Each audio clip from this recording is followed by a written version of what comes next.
The Federal Aviation Administration is trying to figure out what led to a skydiving accident near San Marcos. According to a spokesperson for Skydive Spaceland, a skydiving center in Caldwell County, a 31-year-old licensed, experienced skydiver died Friday while they were skydiving over Fentress, Texas, about 20 minutes outside of San Marcos. The spokesperson says the skydiver was wearing their own gear when it appears the primary parachute malfunctioned. According to the company, the person, who has not been identified yet, did not survive that landing despite the use of the backup parachute. Life is not just the passing of time. Life is a collection of experiences, their frequency and their intensity. When my friend Scott died at age 31, someone says, that's young to die. But what if he lived 4 lifetimes in one? It might not be too young. So here's whatever the span of your life turns out to be, here's what you want to fill it up with: experiences and the intensity of those experiences.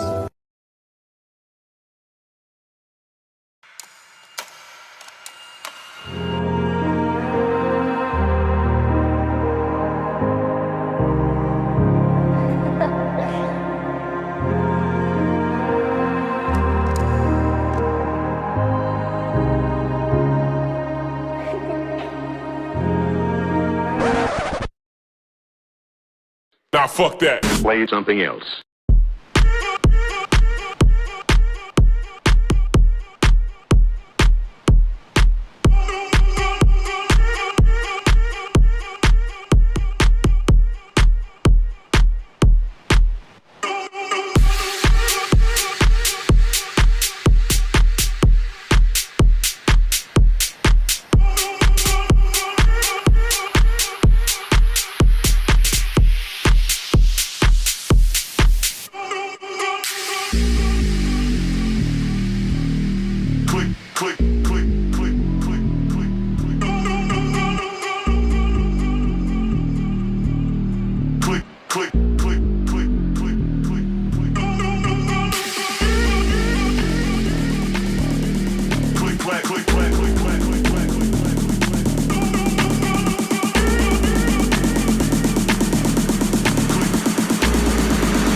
Play something else.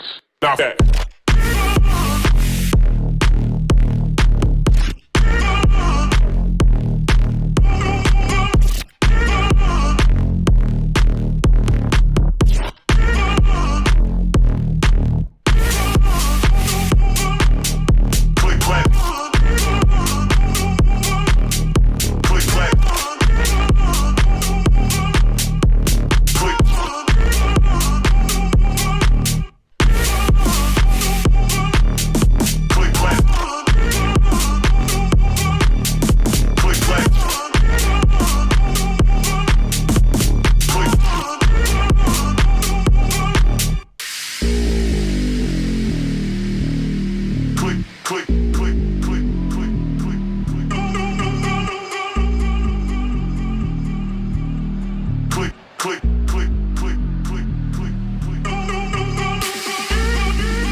Play something else.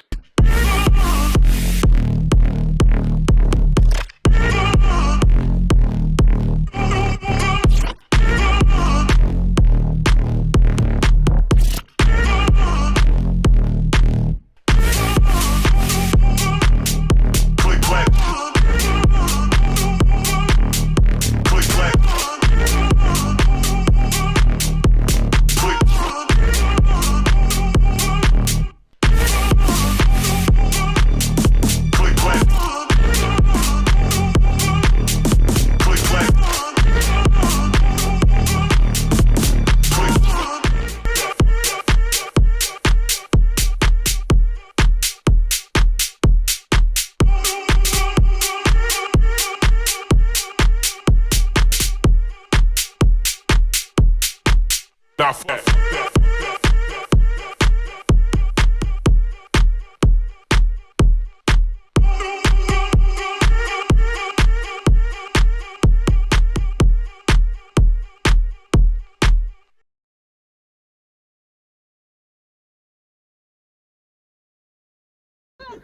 Jake, no. Bad.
I shared with Lauren, hey, you know, I had a premonition about Scott. And then Julianne separately shared the same thing with the same person. And had a she premonition was about like, Scott? we need to connect these dots. Mine happened, it was after he had hit the ground. I left immediately. I couldn't run over there. It was like right away. I had just like an energy overwhelming, I'm gone and I'm not coming back. And there were a few things that came with it, and I was very unsure. And I've had some weird things like this happen before, and I was telling Wendy, like, it's hard because you don't know when it's real and when it's not real, and you don't know who's going to think you're weird. And it's going to take me about, 5 times the amount of time to explain it than it was to experience it. The whole thing took about 3 to 4 seconds, and it occurred in 2 parts. Part 1, I'm a disembodied consciousness over here, and I can see Scott below me, and I can see his reserve is out, and I can see it's fouled. And I didn't see I didn't see the original mal to the main. I didn't see why the reserve is fouled. All I can see is that it's foul, and he's going fast toward the ground. Cutscene, and the next place I'm on the ground, and it's just happened, and still like a disembodied consciousness. And I'm, running toward him thinking, I got to start CPR. And I look and I see him there, and I realize that, no, he's absolutely gone. That vision was not only accurate in its content, where on this property that it occurred, precisely. My vision was correct about that as well. And that came to me in December, while I was just like working on my computer just randomly, and I was like, just like one of those intrusive thoughts or whatever. No, I didn't bring it to anybody. Why would I? First of all, who would believe me? I didn't believe me. At no point did I believe I was having a premonition of anything.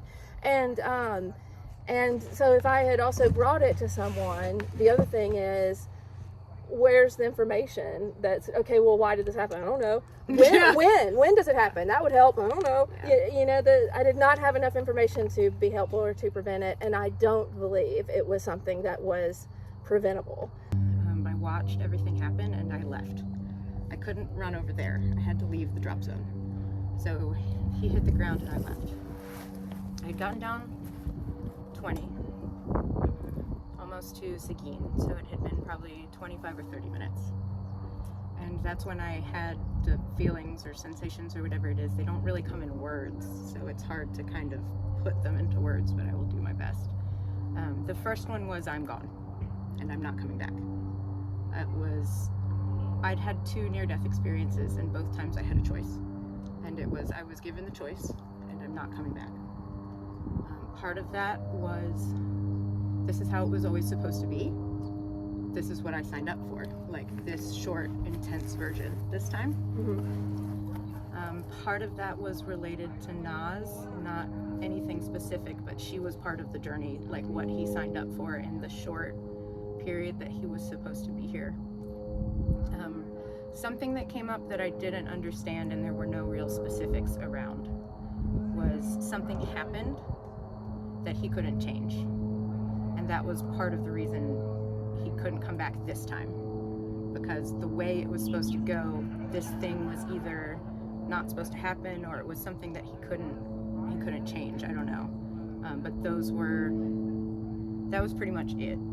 And then at that point, I had not heard from anyone at the drop zone. I didn't know if he was still here or not. And so I kind of sat with myself and I was just like, okay, well, if he's gone, then maybe you'll know these were like real feelings, like sensations or whatever they are.